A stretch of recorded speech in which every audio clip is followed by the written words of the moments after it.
Episode of You and the Law podcast, the one and only law enforcement podcast that's tackling critical policing and social justice issues and provides insights into the daily realities of policing with your host, Chief Virgil Green.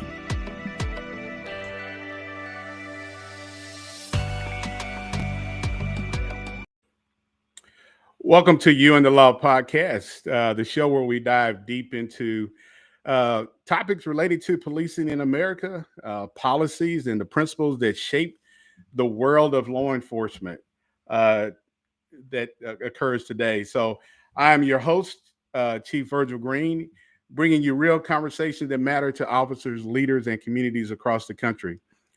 Today, we're talking about one of the most important topics in policing, leadership. What does it take to lead effectively in a consistently changing profession? How can we build stronger, more adaptive teams that can meet the challenges of modern law enforcement? So today, joining me is no stranger to You and the Law podcast, and we're going to be unpacking all of this with my guest, Sean Carroll, who is a seasoned law enforcement professional and author of a powerful new book that's going to be coming out, and it's the AIO Leadership for Law Enforcement. In his book, Sean introduces a forward-thinking model, adaptive, and how can you overcome design to help officers and leaders alike evaluate their mindset through strengthening their decision-making skills and inspiring those they serve. We'll talk about what inspired the AIO approach, how can it be applied in the field, and what leadership looks like for the next generation for law enforcement. So sit back, relax, and get ready for another insightful conversation. This is You and the Law podcast. We're glad you're joining us, whether you're on Facebook or YouTube. Again, thank you. But let me bring on my guest, Sean. Hey, buddy, how you doing? Outstanding, Chief. Thanks for having me back. Hey, man, it's always a pleasure to have you back, man. You're not a stranger no more, man. This is part 4. Great stuff. Great stuff. It is, man. And again, you have Sean, you have a large following that follows you on social media, whether on LinkedIn or through your other social media platforms. And it's always good that you spread that information out there so people will tune in and join the podcast. So Sean, for those who this is their first time checking us out on You and the Law podcast, and they're maybe asking, so who is this guy, Sean? So tell us about Sean. I know I've heard it, other people have, but I know there's going to be some new people listening. So tell us a little bit more about Sean. Sure. Again, my name is Sean Carroll. I'm a retired lieutenant from the Providence Police Department in Rhode Island. I currently live in the U.S. Virgin Islands, and as well as working with leadership, coaching, and training, I also work in emergency management. So in a nutshell, I started my professional leadership career in the Marines back in the early 90s. After that, I worked a couple different jobs. I wound up getting on the Providence Police. I worked in multiple capacities in different bureaus and made my way up through the sergeant, and I retired in 2022 after 23 years as a commanding officer in the Patrol Bureau. And after that, I was fortunate enough to be selected as an instructor that I designed and taught a class for the National Academy Association. And as would have it, we had some health things got a little for a bit, but family was first, and luckily everything is great now. As a matter of fact, Carroll family was born. My daughter, I don't know if she made it back on. She's my biggest fan here, but one new listener and one new fan of cast shows. Shout out to baby Olivia, who's less than a day old now.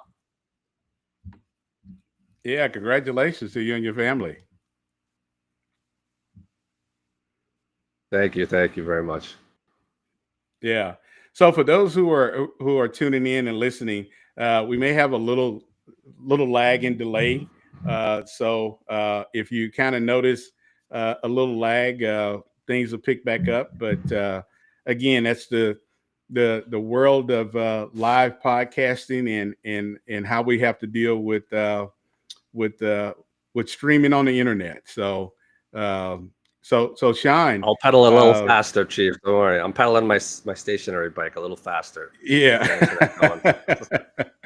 All right. All right. Well, I have to say this, Sean. You're in the Virgin Island, right? I am, yes. Yeah. And so, I'm not going to hold that against you because I see these pictures of the nice backdrops, the water. So, for those who are not fortunate to have that kind of scenery, hey, it has to be um, wonderful living in that type of climate and an environment. So It really is. And when we moved here, I heard a line that somebody used, which I've never forgotten, which was, now we live somewhere where everybody comes to vacation. So uh we're very fortunate here. And, it's ironic because there's actually, as one of the last posts I had made a few days ago, there's a tie-in to leadership. And what that is, and I'm not bragging, I'm not anything. I'm just saying that the reason why I wound up here, among many other twists and turns that life throws at you, hmm was through some planning, and a command of leadership. hmm So, all of that to say, I think there are a lot of people out there that want to make a difference in their agency. They want to make a hmm difference for their family.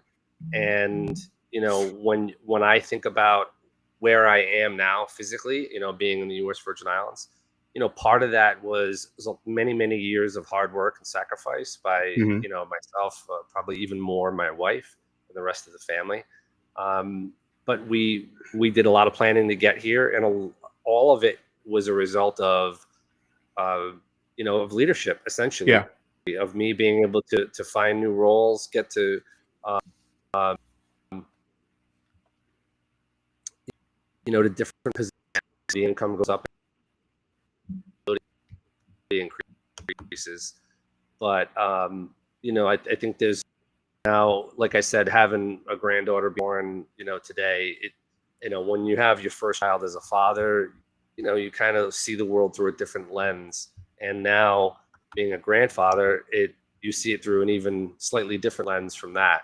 But what it really has made me think about is Yeah. legacy, and when we talk about leadership, and I know we'll talk about it a lot more over the course of the hour, is, leadership is not just about doing the best that you can for the agency, the team that you're on, the organization that you're with.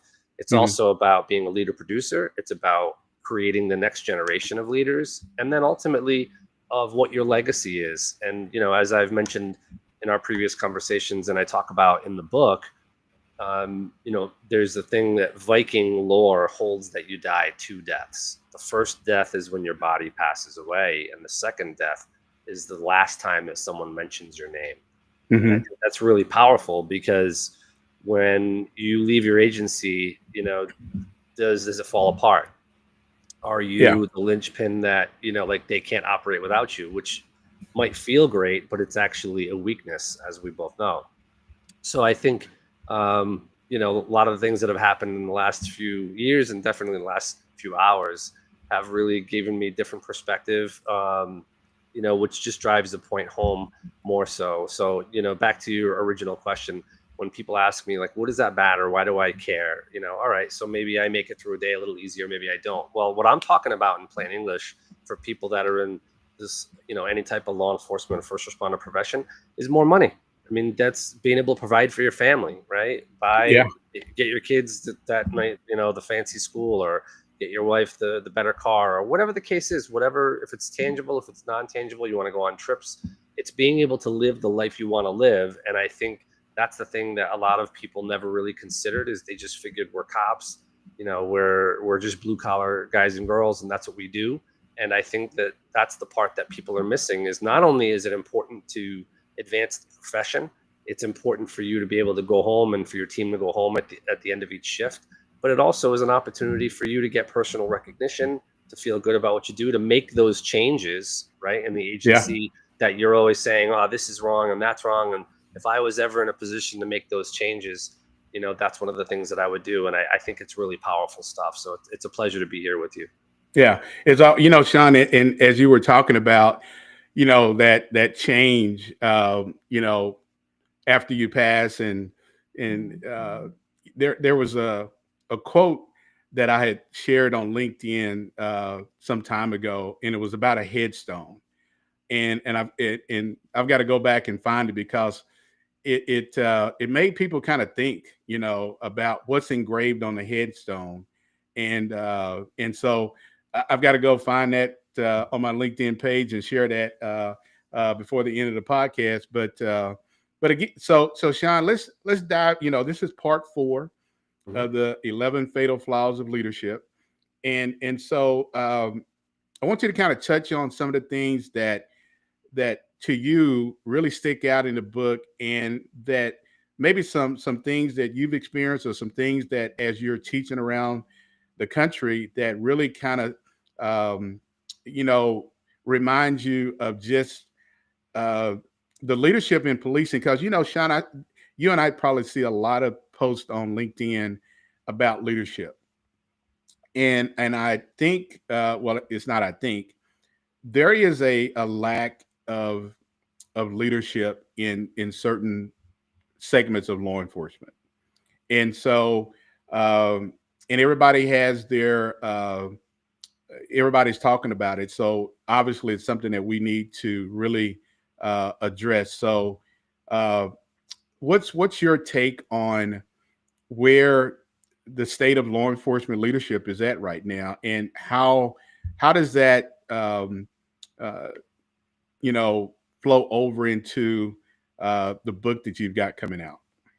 Well, I think that a lot of the issues that we're talking about, or the challenges that police work is facing as a profession, they're just different versions of the same problem. That they just kind of resurface every generation or two with a different incident that kind of sparks some type of change in the profession. And as much as those are negative things and bad incidents that we don't want to replicate, I think the value when those incidents occur is to learn from them, to make changes, and improve the profession.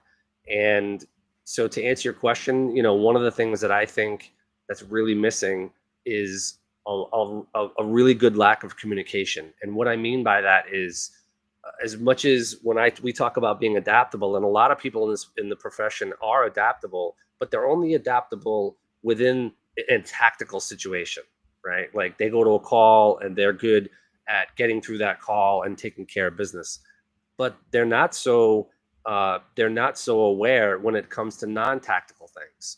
How do you bridge the gap with that younger generation? How do you okay, great, you went out, you recruited them, you got them hired, and now they're on the job, but now what do? Now you got to retain them, because, as you know, the numbers are pretty staggering. What it costs in time and money to recruit, hire, do background check. It takes years, and it costs probably $100,000 depending on the size of the agency and how the process is conducted. So exactly. These are really big things, and when you say, if you're the chief and now you're in a place where there's a manpower shortage, right? And you say, oh man, I'm down three officers. Well, how long does it take the average department to hire 3 officers? It's not like you just throw an ad up on Indeed and a week later you're all set, Yeah. For that place. So the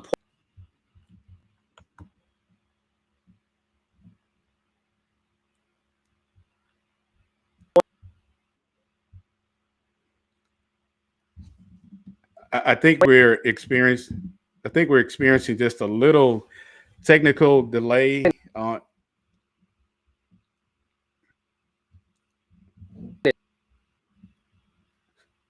So, Sean, I think we're experiencing just a little technical delay in the audio part, in the video audio part of the podcast. So, for those who are tuned in, people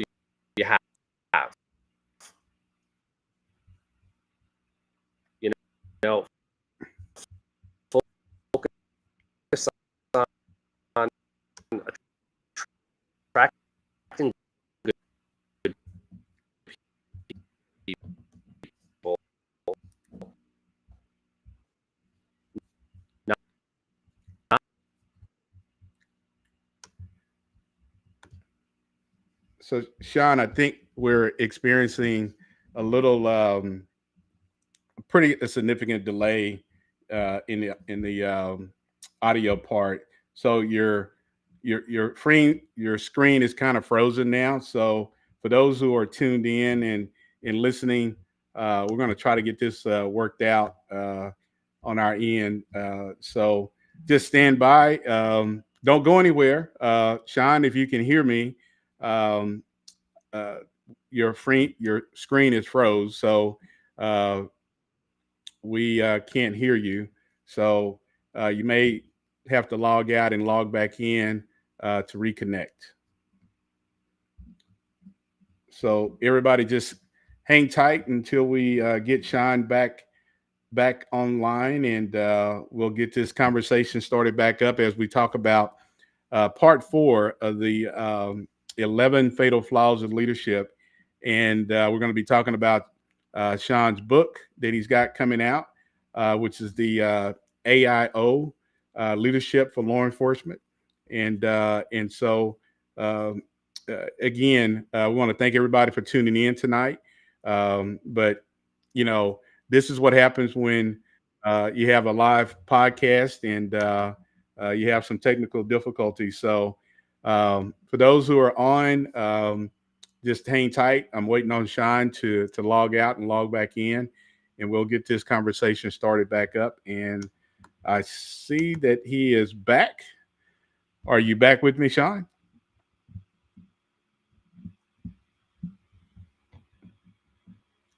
See you back up on the screen, but I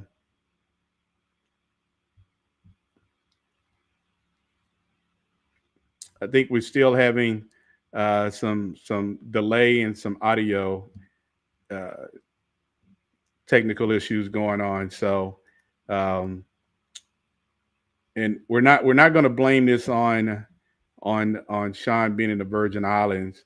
This is just what happens when you got a live podcast. uh, so, Sean, if you can hear me, give me a thumbs up. Um, but it looks like your screen froze again. So, um, and this is the first time we've experienced something like this here. So I know the weather is nice where you're at, where I'm at, and so unfortunately, the streaming service of of of the internet has its moments, and we have to adapt and deal with those moments. And so this is about leadership right now. This is leadership that you're looking at. You're looking at two veterans who've been in law enforcement for a long time, and we have to adapt, and we have to make sure that the show still goes on. And but we're going to get Sean back on as we talk about uh, his new book that's going to be coming out and how you can get a copy of that new book. So, so it looks like Sean may have to log out and log back in, and because your screen froze again. So we're gonna try this one more time, and again, want to thank those who are tuning in on LinkedIn uh, and YouTube uh, for tonight's podcast as we talk about part four, the 11 fatal flaws of leadership. Now, you don't have to be in law enforcement to where this apply. It could be in any profession in the public sector or the private sector. So, again, let me bring back Sean on. How's that, Sean?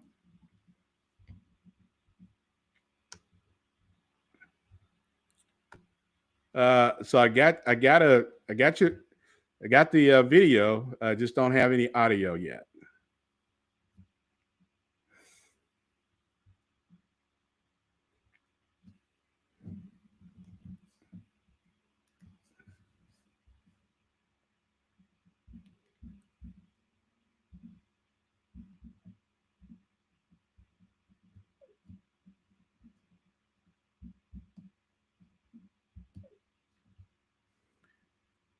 All right, everybody, we're still trying to work through some technical issues, that we're having. So for those who are tuned in, uh, just stand by while we work out these glitches. Uh, I know Lance is on. He says now lost you both, and I'm horrible at lip reading. So for those who are uh, hang tight with us, I know lip reading may not be uh, none of us know how to lip read, but we can try to get this worked out to where we can start our conversation back up as we talk about the 11 fatal flaws of leadership.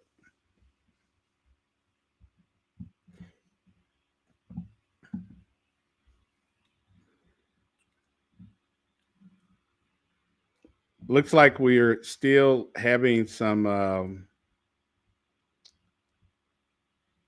Can't hear you, Sean. So.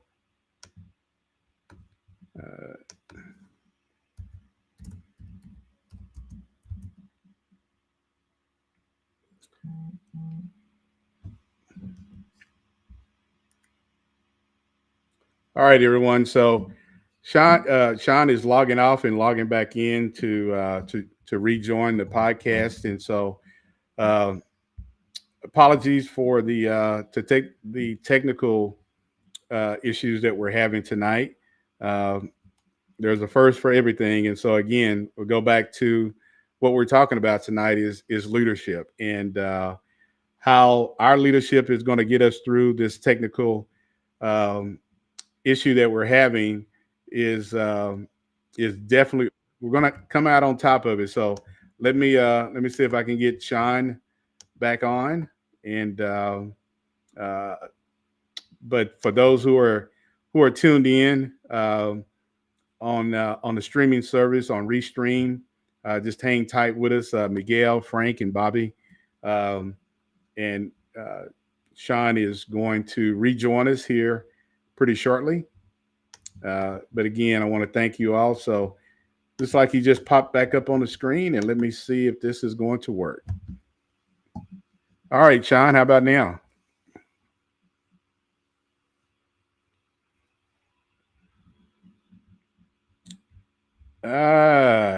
Doesn't look like I can't hear him. I'm gonna see if there's anybody in the chat who can hear us.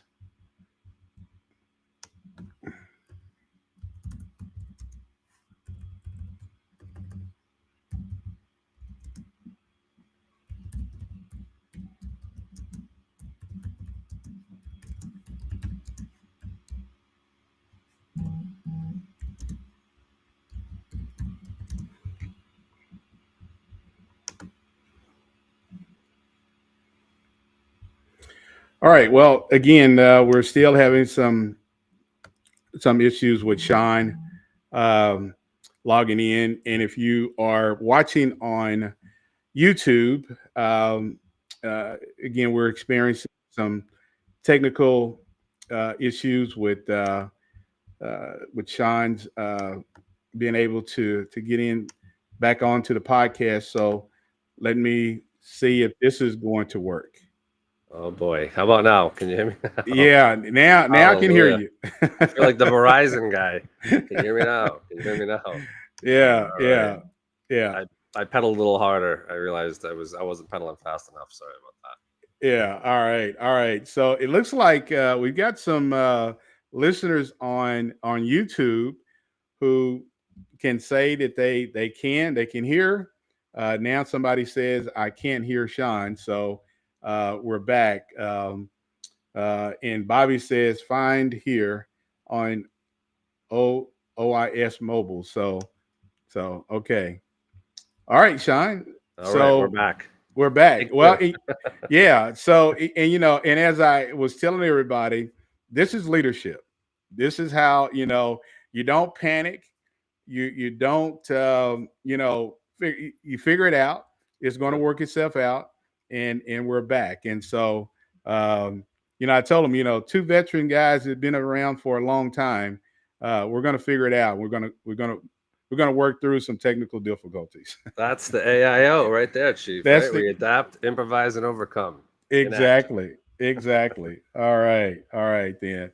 All right, so Sean, let's get back into so the book is going to be coming out, and you're going to and Right. there's going to be you're sharing a lot of information about leadership, Yes. and some good and some bad, and I'm looking forward to when the book comes out.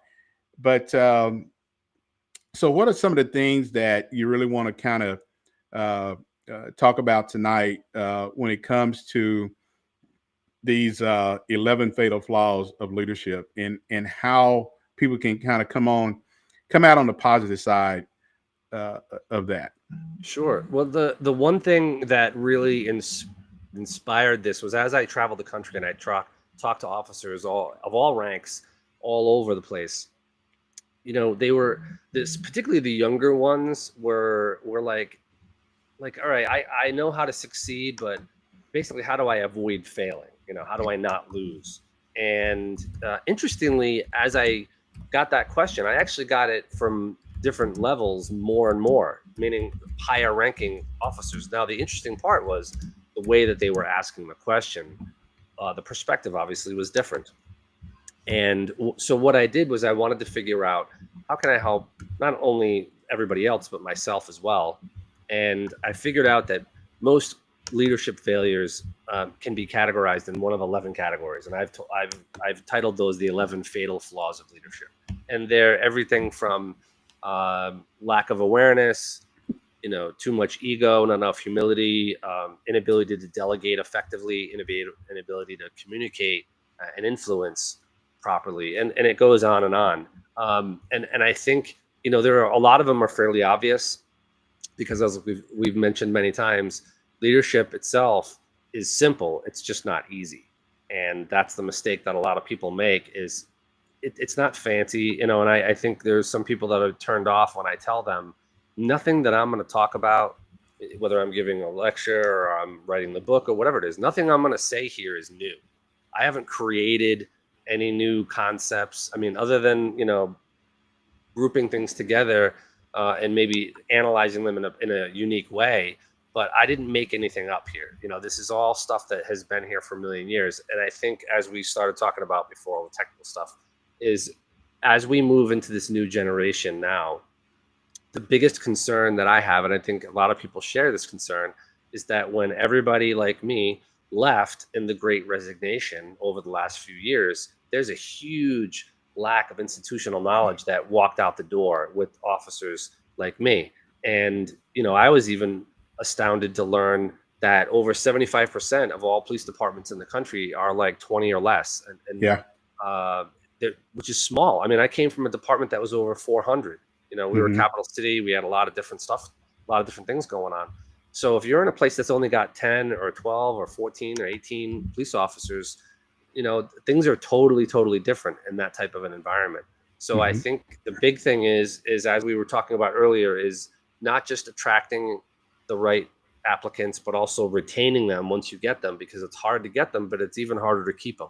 So make sure you keep them, invest in them, make that change in your culture, and then start creating a leadership pipeline, as I like to call it. Start identifying who's up next, who has leadership qualities. And there are a bunch of different ways that you can identify those things. But I think that's where we're really we're the most short-sighted as a profession, because I know we had talked about it even in my own personal experience. I didn't go to the leadership school for sergeants until after I had been a sergeant for a very long time. Yeah. I mean, we had some guys that were going 5 years later. I mean, if you've been doing a job for 5 years, it's a little tough. It's Yeah. like, I don't drive from 16 to 21 and then go take my driver's test. Yeah. And what's worse is it also comes off as kind of insincere, meaning that the impression from the officer is not that the department cares, it's that they're doing it because they have to. They have to check a box for accreditation or for whatever the case is. So when you put the two of them together, they can either be really powerful in a positive way, or it can actually be powerful in a negative way. And I think those are the biggest things of people just being willing to be introspective and own their shortcomings in a meaningful way. Training and investing in the new generation, identifying that pipeline and creating that pipeline, and then feeding it, because that's really how we're going to not only get through this period here, but also set the profession up for the next generation to come. Exactly. Well, Sean, and as we talk about the 11 fatal flaws of leadership, there's flaws in policing in this profession, and as we're talking about leadership and training, I don't know if you've seen this video that's been floating around on social media that came out of, want to say it's out of Baltimore, where this police officer is intentionally trying to run over a citizen, and it's caught on a cell phone video footage. And it's something, I'm going to be talking about here on the next episode of the podcast, because, where did this officer, what did that attitude come from? You're in a major city and you're in a police vehicle and you don't like something that somebody said to you. And next thing you know, you're trying to intentionally run over that person. And so where's the leadership? Is this somebody this is somebody who definitely should not be in the profession. But the agency took swift actions to remove him. And now he's facing attempted murder charges. And so, when we talk about leadership, and I think it really, Sean, I think this should be something that should start in the academy. If you got a lot of people who may get into this profession, they may be in it for 5 or 6 years and they're going to another agency or a whole different profession. And I think that's where it should start. And you correct me if I'm wrong. It should start in the academy, talking about leadership, because as you just mentioned, you were a sergeant for a lot of years before you even went through the formal sergeant's, process or training. And I think that to me is and this isn't anything against you, Sean. That's a failure on the police department, because agencies, the top brass should be making sure that if we're putting somebody in to be promoted to a sergeant or a lieutenant, that they've went through this training before. We're not waiting 4 years before we send them to get, this sergeant's training that's really required to have. Yeah. And like we had talked about, when I was in the Marines, it was the opposite. You weren't even allowed to get promoted until you had completed all of your training, which, and from a logical standpoint is the way it should be, right? Yeah. Don't put someone into a role that you haven't given them proper training for, because if you're training them a year, 2, 3 years later, what's the point? I'm not saying it's meaningless. It loses a lot of its value when it's not done in advance. And it does. And that's not fair to that individual officer. It's not fair to their team, because, the argument then becomes, well, then the only thing that you have, if you got on the job relatively young and you've never really worked in a lot of other places, you've never been in the military, maybe you never played sports, so you've never really been exposed to leadership in any meaningful way. So now you're here. Now what? And the only experience that you have is the 1 or 2 bosses that you've had that you got to watch how they act. Well, what if they're bad bosses and that's the only model that you have to follow? So I think there's a lot to be said for that. Beside the obvious, right? The obvious is, if you have people that are in supervisory positions that don't know how to make good decisions, bad things are going to happen. It's not if, it's just when. When. Well, and I'll say this, Sean, and I think, you have people who, again, we have to be responsible for putting individuals in a position to make critical decisions. Because if you've never been a sergeant before and all of a sudden now you get put into this role, you got to make some critical decisions. And let's just say, Sean, you mentioned that around the country, over 70% of the police departments around the country are 10 man and under. That is a significant amount of police departments around the country who have who's a 10-man police department and under. So can you imagine having promoting somebody to be a sergeant and they're working for an agency that's less than 30, and now all of a sudden, just because you've been there for, I don't know, 4 or 5 years, and now you're going to be promoted to a sergeant, and you haven't went through any kind of leadership training, anything to prepare you for that. And now here you are out here making some very serious and critical decisions. And then when something goes wrong, you've got somebody who now is going to hold this person accountable. Well, to me, you can't hold that person accountable, Sean. Agreed. Yeah. Yeah, and especially, it's I mean, one of my best friends that I've known since I was a small kid is a lieutenant on a fire department, and we talk about the similarities between the fire service and the police service. There are so many things that are ideal. Change the uniform, change some of the rank structure or whatever. But when you talk about, like, easy example, in our department or in our city, rather, in Providence, they would have what they call an acting lieutenant. So if there were three firefighters on a rescue, right, whoever and the lieutenant was out sick or whatever, whoever the senior firefighter would be the acting lieutenant. Now that would be great, because while they're on that shift, he's getting, or she is getting, a higher rate of pay. But the problem is now you're taking someone that you already know is not trained as a supervisor, and you're thrusting them into a role, especially for them. It's the same. It's life and death. Yeah. So, and I see that happening here in police departments as well, right? So just because the sergeant got into a car accident and he's out or she's out sick, while they're recovering, and you only have 3 officers covering a shift, well, they do Father, Son, Holy Spirit, Amen, throw some holy water on them, right? And now you're the acting sergeant, or you're the, whatever. And I don't think it's really fair to the officers. It's certainly not fair to the community, and again, to that individual officer, right? So if somebody is thrown into a situation, and I always use the same analogy because it's the easy one. If I know that you don't know how to swim, I throw you in the deep end of the pool, whose fault is it if you drown? Exactly. And that's, but I, we're in a profession that, like we say, in many states, it takes more hours to be a hairdresser than it does to be a police officer. I mean, there are a lot of issues here. And I think that when you look at from a wide angle lens, if you look at what's happened to the profession over the last few years, basically the Great Resignation, it got a lot harder to recruit people for obvious reasons. And so now, if you, as I have seen in my travels, the age is going down, the requirements are going down, the tolerance for criminal activity is going up. So you're lowering the bar across the board.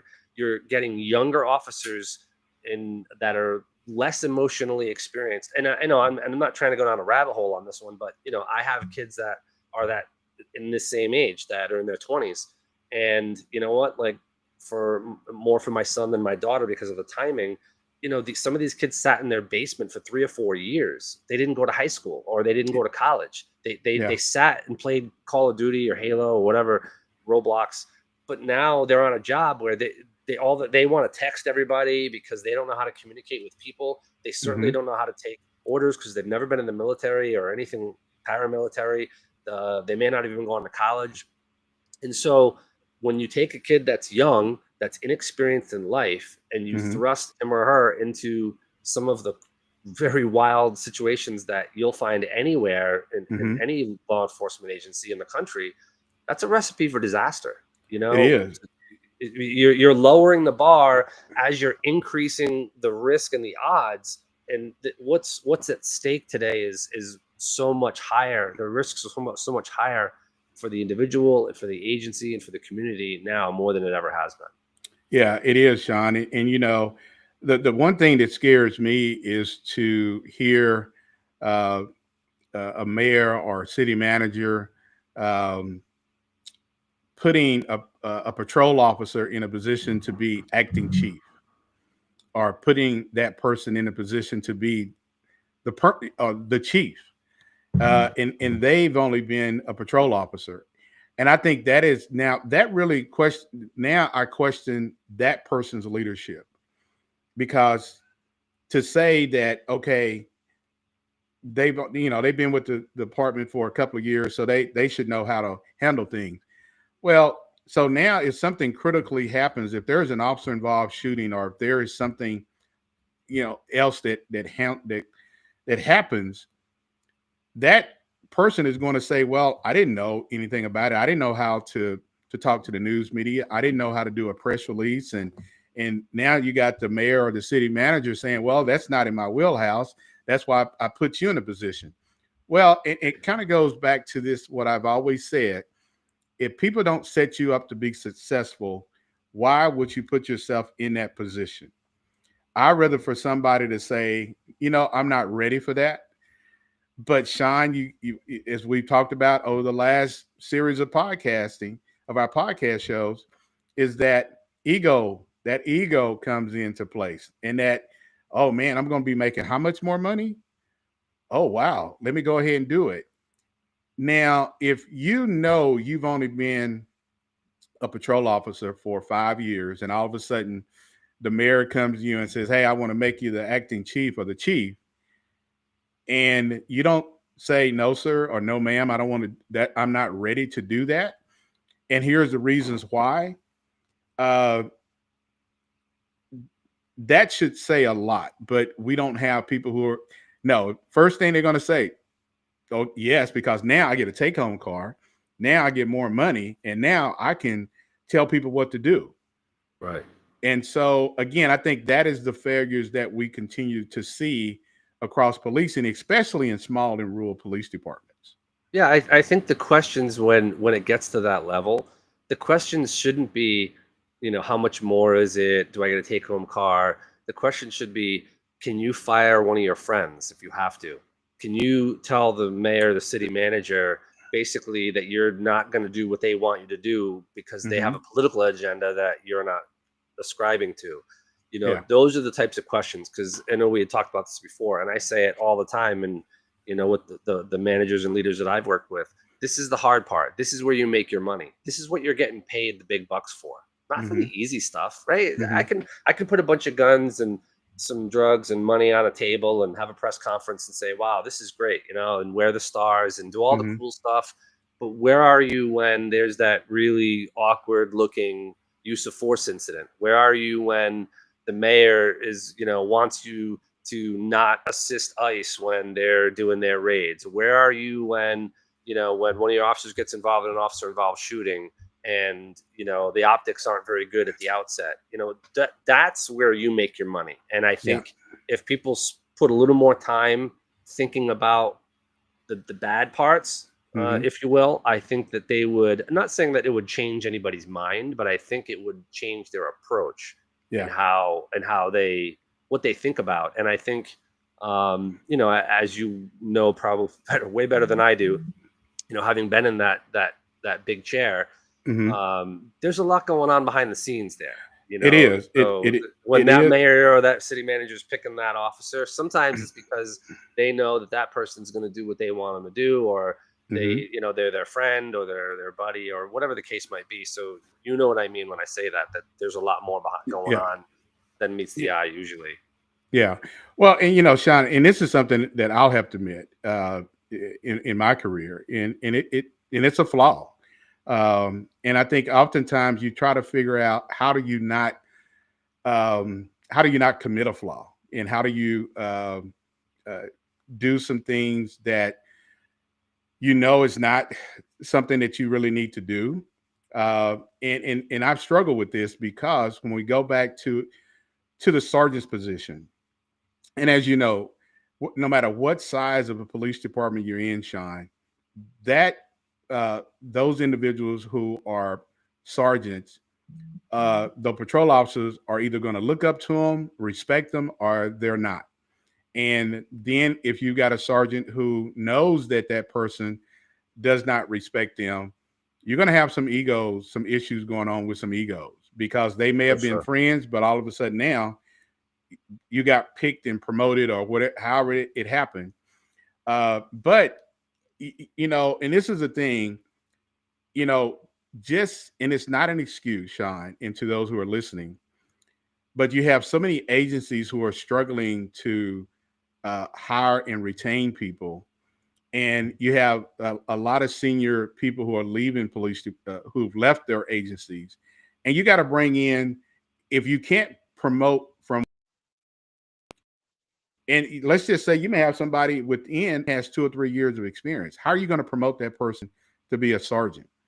And then all of a sudden you look and say, okay, well, let's do this here external, assessment to have people go through this process to become sergeant, because they've been a police officer for 5 or 6 years, so they've got some experience. Well, we're talking about experience, but we're not talking about leadership. And we're not looking at people's, what kind of leadership training have you been to? And really asking some tough questions. And you can put people through all kind of scenarios, and it's good right then. Then when it actually happens, that's where you find out a true leader. And again, I think we, even in the role of being a police chief, we do not do our own agencies a good, because we've got to put people in positions. Now we're second guess that decision, but this is what we've got to do. So, Sean, it's a tough position to be in because of the nature of what's going on in policing. For sure. And I think that's why it's even more important to institute some of these types of things. Like, that's what this whole AIO leadership is about. It's a 3-step process. It gets you through any situation that you can find yourself in. And it's simple. It's easy. Well, it's usually easy, but it's definitely simple. Yeah. And that's the point. The point is if you have a 10 officer department, it's even more important that, not only that you institute these things, but that you maintain them and that you keep them consistent. Because I don't know how many times I would get feedback from officers that would say, email me a week or two after the class and say, greatest class I ever had, loved it, and then got back to work and everybody basically told me, pound sand. That I wanted to try to institute these things that I learned, and it became that was a cool class, but pipe down there, little guy, and sit in the back. And I think there were a few departments where they actually had one officer come and kind of bird dog it and tell their captain or major or their chief, hey, this is awesome. And then the next class I would have their chief or senior officer in there, and they would say, wow, this is great. Now I want to bring this training to my whole department. And that was the secret of the whole thing, the sweet spot. Because now not only are you all using the same terms and concepts and ideas, the most important part is you're leading from the top.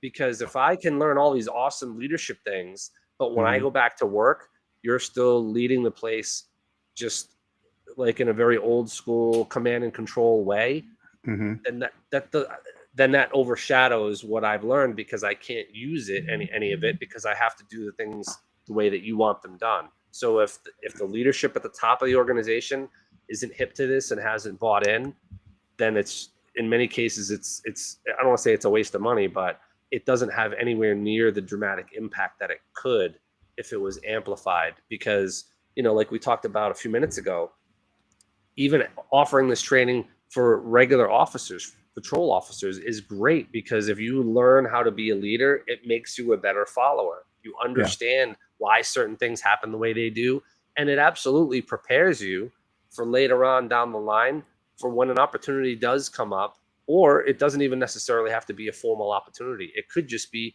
that you're the senior man or senior woman working on a shift, and you know what, the sergeant's not around, so you're it. And we used to jokingly refer to that individual as the corporal on our shift, because it wasn't a formal rank, but it was like, the officer that's been on for 25 or 30 years that is probably got 10 years on over the sergeant, and just because of their spouse worked a different shift, or they, for whatever life reason, they never got promoted because they couldn't go back to the overnights. But that officer in many cases is more respected on a crime scene than some supervisors for that reason, and I think that's a very powerful thing. So you don't need to be a sergeant, you don't need to be a lieutenant or a captain or a major or a chief to make these types of changes, especially in a smaller agency. That's where it's really important, because if you've only got 3 or 4 supervisors in an entire department, if they're all awful, or 2 out of the 3 are terrible, I mean, what's the impact going to be on the rest of the agency? First of all, no one's getting promoted until that individual retires or Retired. leaves, Yeah. right? And now that's the only example that these young officers have to follow now, is somebody that is either stuck in their ways or just refuses to learn and grow. And both can be really, really painful. And I know that it sounds easy when I'm giving these answers, just changing your tattoo policy or sending officers to leadership training isn't going to change the world. But if it's done incrementally over a period of time, and it's done consistently across the profession, incrementally is how you make positive change. And I think that if we can commit to the opposite of defund the police, just the opposite of train the police, if you're upset because you have younger, less experienced, less mature people being given this responsibility, then train them more, put them in more lifelike situations, give them better leadership training. This whole logic of, well, I don't like what people are doing, so I'm going to train them less as some form of punishment, just is really wildly counterintuitive to me. It is. It is. Well, hey, Sean, I just want to remind those that tonight's topic is part 4 of the 11 fatal flaws of leadership. And I've got my guest on, Lieutenant Sean Carroll, retired from the Providence Police Department. And if you don't know anything about Providence, just remember the judge who held court, and he was the world's most famous judge. And our guest, Sean, knew the judge, and so you definitely I told him when he first came on the podcast he was a celebrity, and one of these days, I'm gonna get his autograph. And but we're talking about this new book that's going to be coming out, and it's the AIO Leadership for Law Enforcement. So, Sean, talk about this exciting new book that you have been working on, and it's getting ready to come out. Yeah, this is kind of a culmination of several years of research and hard work, and I'm really excited about it. It was based off that course that I'd mentioned previously that I was teaching with the FBI and AA. And what I did was, we had mentioned earlier, the 11 fatal flaws of leadership. So the first 11 chapters of the book address each fatal flaw individually. And I used 2 different examples. One is a leadership failure example. I used very high profile, well-known incidents that everybody would be familiar with to demonstrate how things were done incorrectly. And then in the same chapter, I also have a success story where somebody, not necessarily in the law enforcement profession, was thrown into a very life-threatening situation and used the same AIO philosophy of adapt, improvise, and overcome to get through their situation. And the reason why I picked success stories that weren't all exclusively law enforcement was to show how universal these strategies and concepts are. I mean, they make you a better parent, they make you a better spouse, they make you a better police officer, they make you a better and that's the part that is. And for everybody that's watching this on the podcast, we have a special unique site that we set up for anyone that wants to pre-order the book. It's aioleadership.com/you and the law. And on there's also a great bonus that we included for people that buy the book, that it's called the Leadership Accelerator course. So it's a 1-week mini course that's added on for free at the end of the book. And it really expands upon a lot of the things, because at the end of the day, my main goal with this book was not only to entertain and educate, was also to transform and to give people the opportunity to be better and to do things better and to learn from it. Not just hear some cool stories and hear some war stories and have some fun, but be able to get better. So that's what that accelerator course is it takes everything in the book, and it really puts it into a unique profile that is designed specifically around each individual reader's situation, depending on the size of their agency, where they are in their career. All those variables are factored in. And then at the end of that, there are two other really exciting things. One is going to be a masterclass for a lot of departments that I had been teaching with that said, logistically, it makes it very difficult for our team to get to places and travel and hotels and all that and backfill on overtime.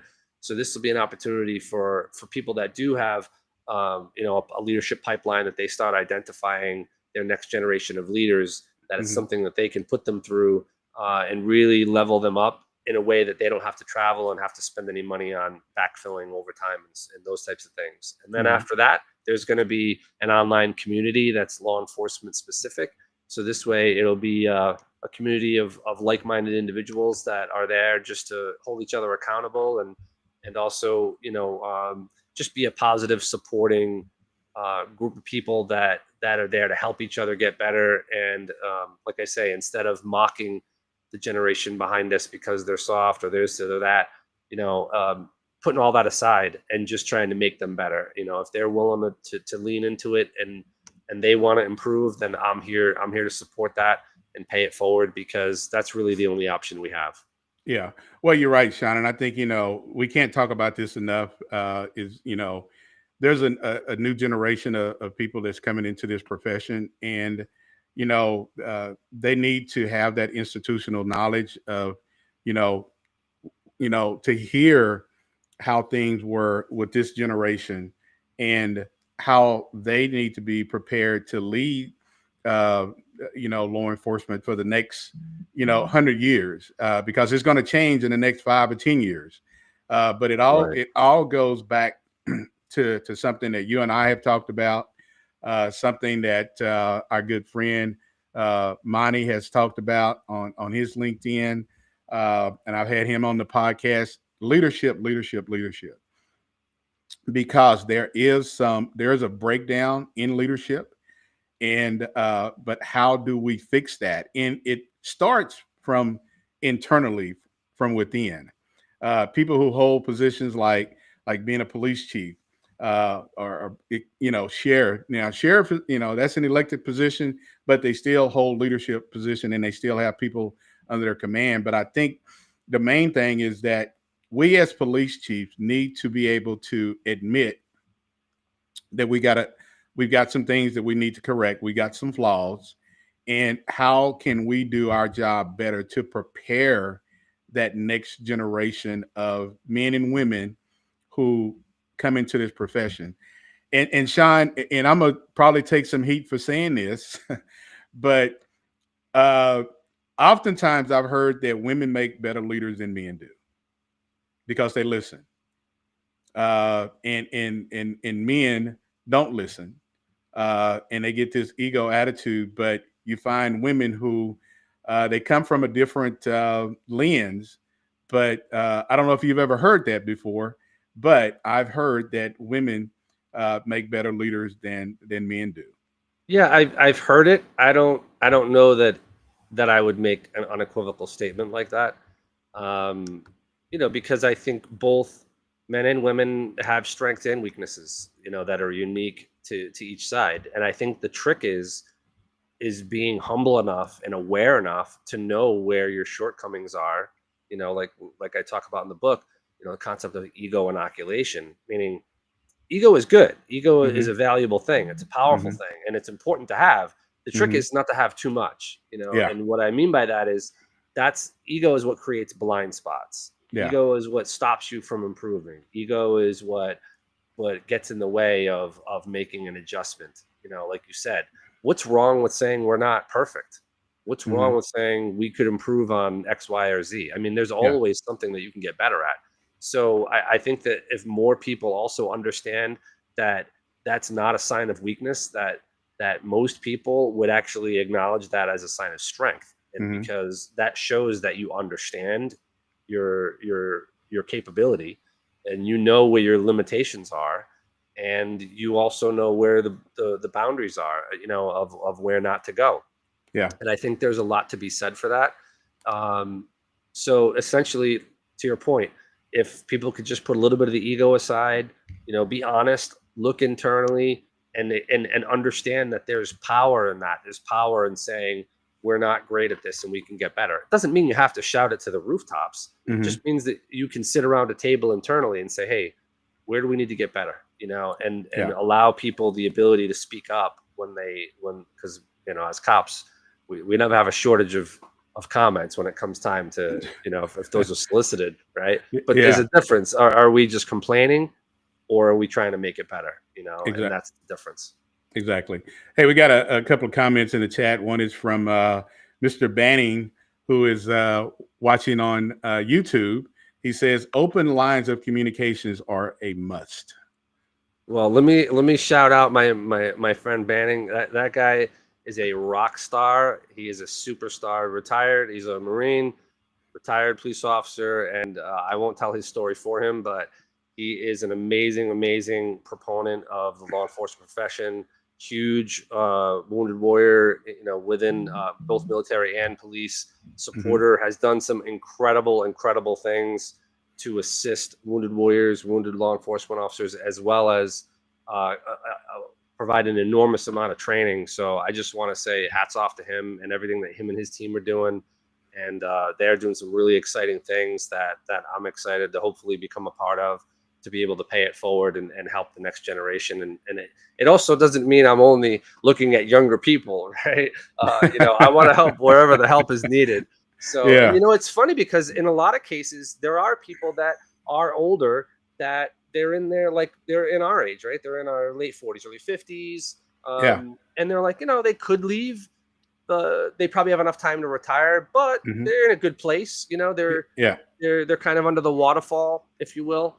And so, this is pretty cool. So the trick is like you said a few minutes ago, that's really where I had some really magical moments, was getting the older generation in a place where they were comfortable to hear what the younger generation is all about, and in a very objective way, where we're not making fun of each other. We're just stating facts. This is how the generation was raised. Because that's one of the things that I talk about a lot that I never really thought would be a topic, is where did you come from? Who are your parents? How did they raise you? Right. So if I have somebody that is a surfer that, grew up in Los Angeles, and you compare that to someone that grew up in Buffalo, New York, and someone else that was in Tuscaloosa, Alabama, and have totally different upbringings and have different family situations, those are significant factors of how they develop and how they mature as adults. So when they get into positions like this, that's going to have a huge impact on it. So if I can make the older generation understand and be willing to meet the younger generation halfway, and vice versa, where I'm explaining to the younger generation, hey, these older cats, there's a reason why they are the way they are, right? They're military veterans. Their parents were the greatest generation.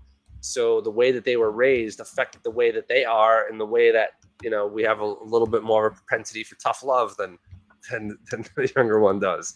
But it doesn't make anybody bad. It's learning. It's almost like having two people that speak a different language and getting them not only, first of all, to let their guard down and be willing to learn the other person's language. But then when you do, recognize that it's for the older generation, it's not a sign of weakness. It's not like you're relenting.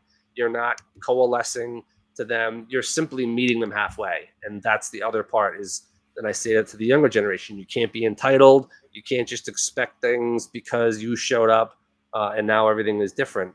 You got to learn your place. You got to earn your place, and make sure that you respect the seniority, you respect the institution, and there's something to be said for earning your place in the pecking order, as long as it's done in a respectful way. So I think if people really start to get a handle for all of those different little things, and they are little things, but when you add them all up, they make a big difference. Yeah, they definitely do. And Sean, I think the one thing, you said respect several times. It comes back to respect, and respect, like you said, the institution, respect the process. And when you do get into that position, don't forget where you came from, because oftentimes, and I'm pretty sure you've seen this in your military career, your law enforcement career, and I know I've seen it. People forget where they came from, and all of a sudden, that buddy that you said was your buddy, now you've been promoted, and now you're not talking the same way, you're not acting the same way, and yeah, you realize you've got more responsibilities, but at the same time, that doesn't mean become an asshole. Yeah, And yeah, you're right. I call that the buddy to boss challenge. You know, like that's the challenge is how do you go from being everybody's buddy to now you're their boss and having a high level of humility and a memory, by the way, because I've had many people that, you know, they forget all the stuff that they did and then now they become a boss and they think that somebody just dipped them in holy water and all their sins are absolved and gone away. You know, like Mhm. no one forgets. As a matter of fact, that's when they're really going to remember all the things that you've said and done over the years, because now it's going to be like, oh yeah, you know, they Yeah, want to throw it back in your face. You know what I mean? yeah, So, you know, when yeah, I call that heavy, like the heavy sleeves or heavy collars, you know, that yeah. was the way we referred to it. Was all of a sudden somebody gets promoted. Now all of a sudden, you know, they got really smart overnight, or all of a sudden everything, you know, is legit from their perspective. Like all the things that they used to think now are different simply Mhm. because somebody gave them a couple more bucks and something to put on their sleeve. Yeah. So, you know, that to your point, I think that's really was one of the biggest things that helped me be successful, was Mhm. just staying humble and not being afraid to say I don't know, not being able to afraid to say I screwed up, Yeah. or I could learn something from this. And I think that a lot of people see that as a sign of weakness, and I guess if you do it wrong, it could be. But you know, as the years have shown, and the comments that I've heard from officers that I've worked with, you know, through other people, that wasn't the case. That it, you know, people appreciate being, like to your point, they being respected, being acknowledged. You know, for you to remember who they are, you to because to them that means that they have some level of importance. You know, now we've talked about stories of where bosses were talking about officers in front of the officer, not realizing that that's the officer That's because they yeah, don't know who that person is. You yeah, know, like yeah, that's a problem. yeah. So, you know, a lot of the issues that we have are fairly easy to fix, at least Mhm. to keep things rolling.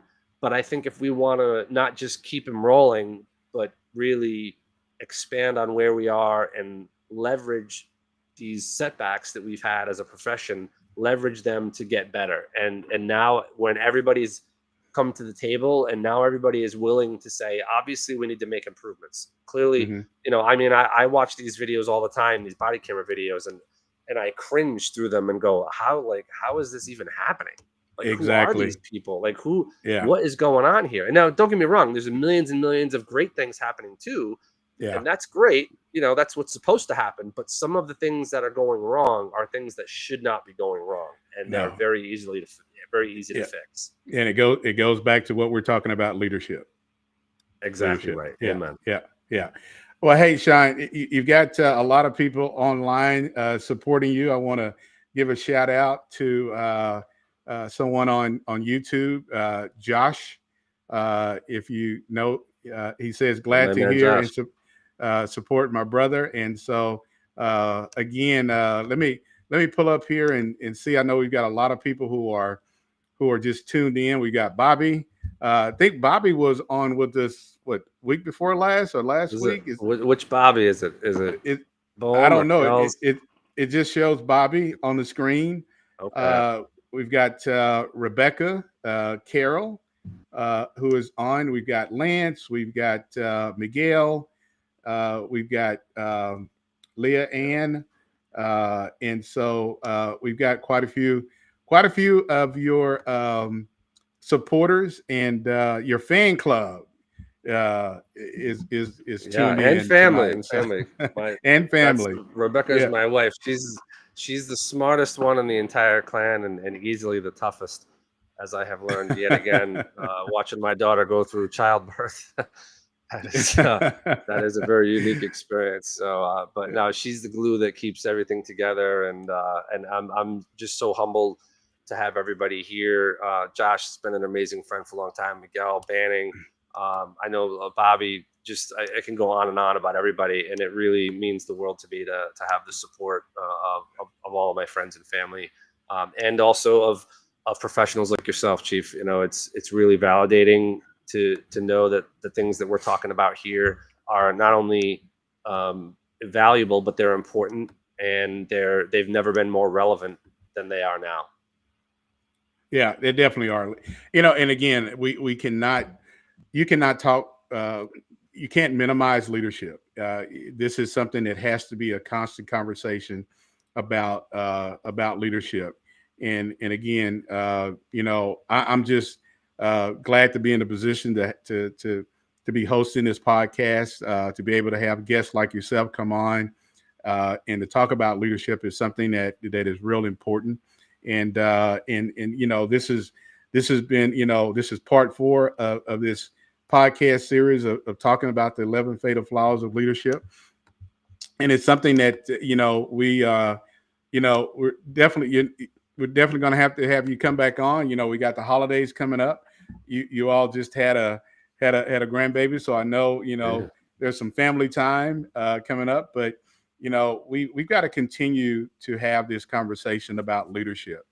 And I'd love to do that, Chief. And the next time we talk, I'd love to get into some more of the specific examples, the stories that I talk about in the book, because I think, at least for me, and I'm a very I'm a very visual type thinker. So for me, when I hear a concept, that's great. It kind of lets me know what I'm talking about. But then to see it in action, okay, here's what not to do, here's what to do. I think, to me, that's why I structured the book in that way, because I think that's a really powerful way to demonstrate something, is talk about a concept, show you how to do it wrong, and show how to do it right. Because again, we always talk about how to do it right, and it sounds so simple and easy when you read it right, but that's why it's easier, in my opinion, to learn from when things don't go right.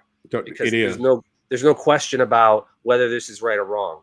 And I think that's the real power in it, because then when you start realizing, like, okay, you don't have to go through a Rodney King or a George Floyd type of incident to learn from it. There are a lot of things that we can learn from these things that can be applied to millions of other similar type situations. And that's the whole point. Yeah. Well, and you bring up 2 things, Sean, the Rodney King incident, George Floyd, Michael Brown, so many, and the names can go on, that there's been a breakdown in leadership. What did we learn from Rodney King? 30 something years ago, this happened. But just think about since then, all of the things that have happened that we didn't, some people learned, some people didn't. And I think for me, having those tough conversations, and because again, people can agree to disagree, but at the end of the day, how do we have these conversations to make sure that we work towards changing that culture, and making sure that people, when they are put in a position to be a leader, and this may even be for that police officer out there who's thinking about, hey, I may be coming up to be a sergeant. Some things that we may have said that he or she may say, you know what, let me get some leadership training before I'm asked or I'm told that I'm being put in this position.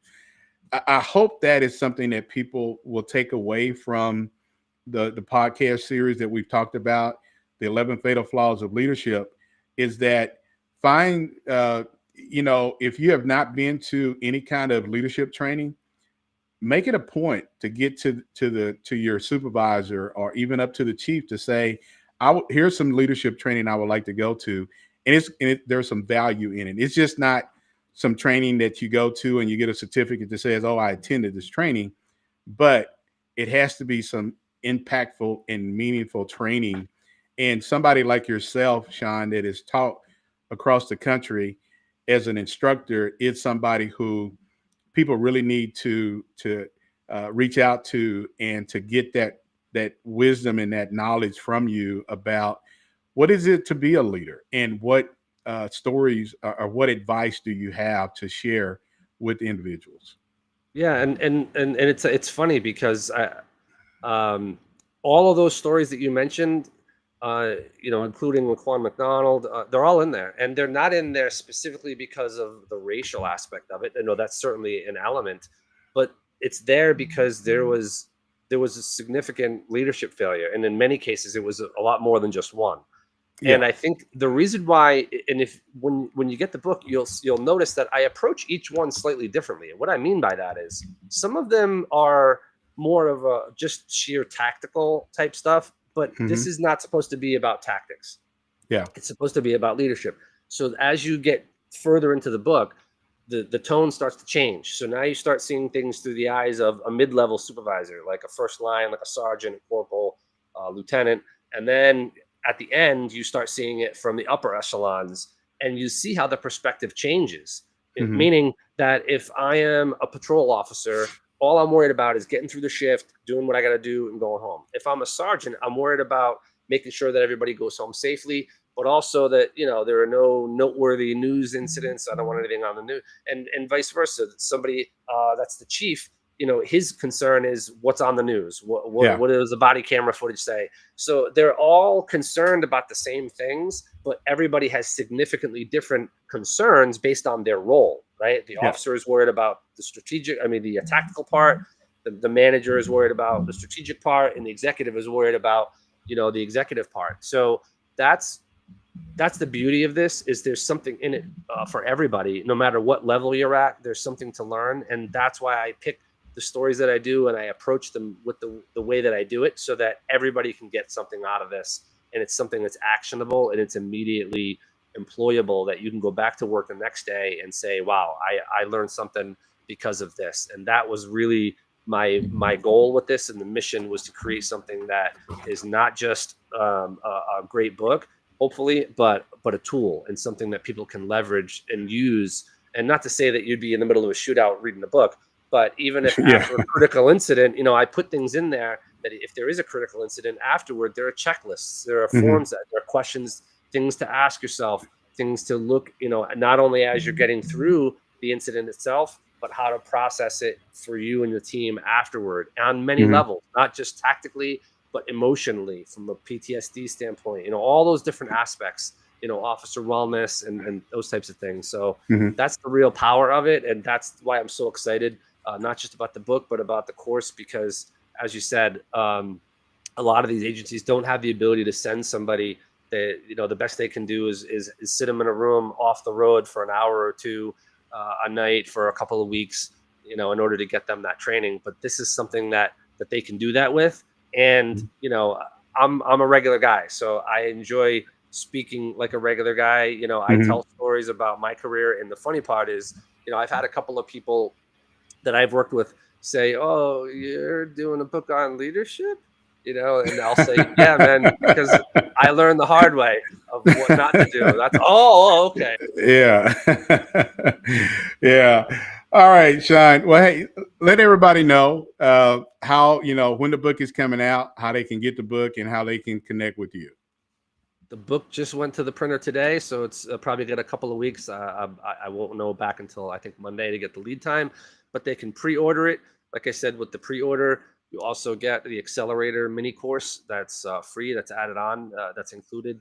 And you can get that at aioleadership.com/you and the law. There's a special unique site for viewers of this podcast. So again, aioleadership.com/you and the law. You can also find me on any of the social media platforms. The main one for business stuff is LinkedIn. And my email address directly is my initials, sc@aioleadership.com. And you can also find me here on You and the Law podcast with the man, the myth, the legend, Chief. Yeah. Well, Sean, I can't thank you enough for adding You and the Law podcast to be a part of when people go to pre-order the book. Again, it's this has been, I said this to you earlier today, that, God puts you in people's lives for a reason. And, we connected on LinkedIn.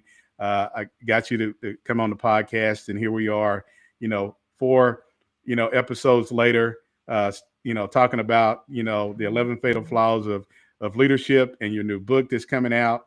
And so again, I can't thank you enough for the things that you have done over the past 4 episodes of on being on You and the Law podcast.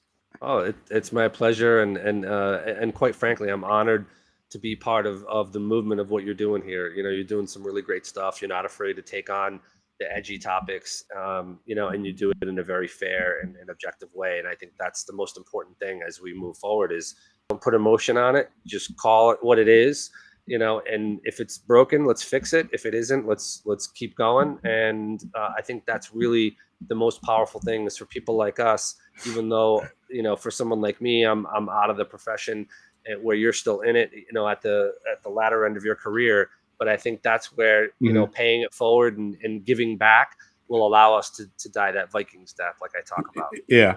Yeah. Well, once I, unpack and, get out of this career, this podcast will still continue on because, again, I think it's real important to have these tough conversations about policing. And I think that's what people, that's what they want to hear. They want to hear, we can say all the good things, but at the same time, we need to talk about some things that, how can we make the profession better? And I think you and you've made your profession better in what you're doing. I'm trying to make the profession better in what I'm doing.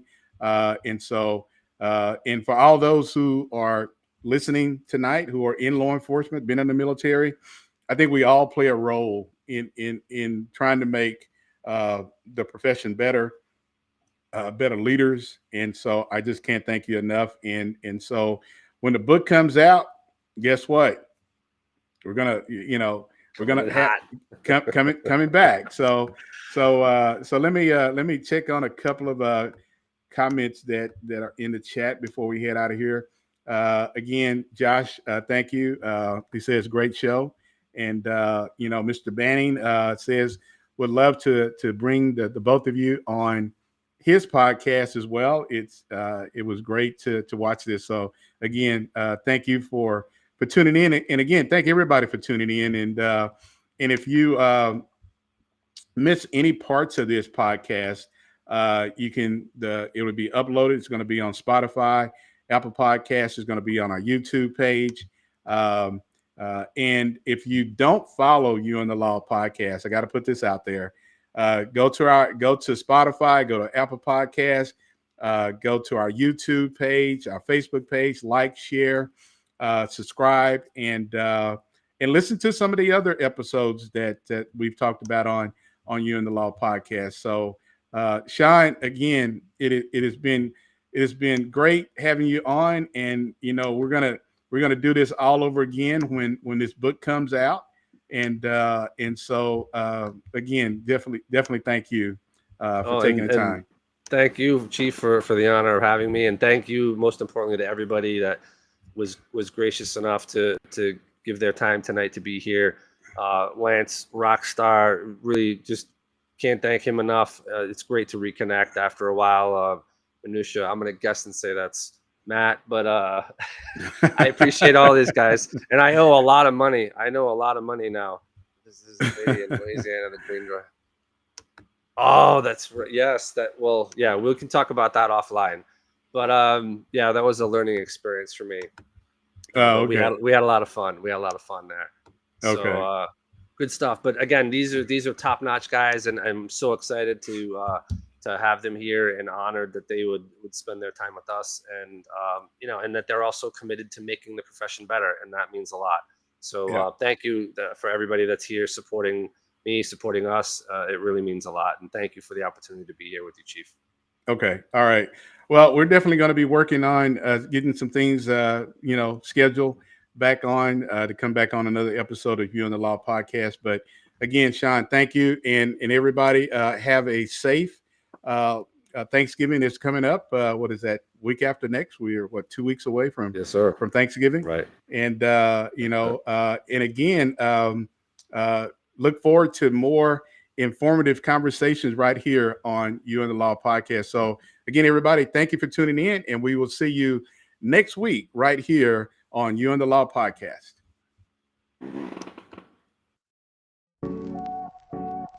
That's a wrap on this episode of You and the Law podcast. We've got more eye-opening conversations and hard-hitting insights coming your way, so make sure you subscribe on YouTube, follow us on Spotify and Apple Podcast, and stay ready because the next episode might just change the way you see law enforcement forever.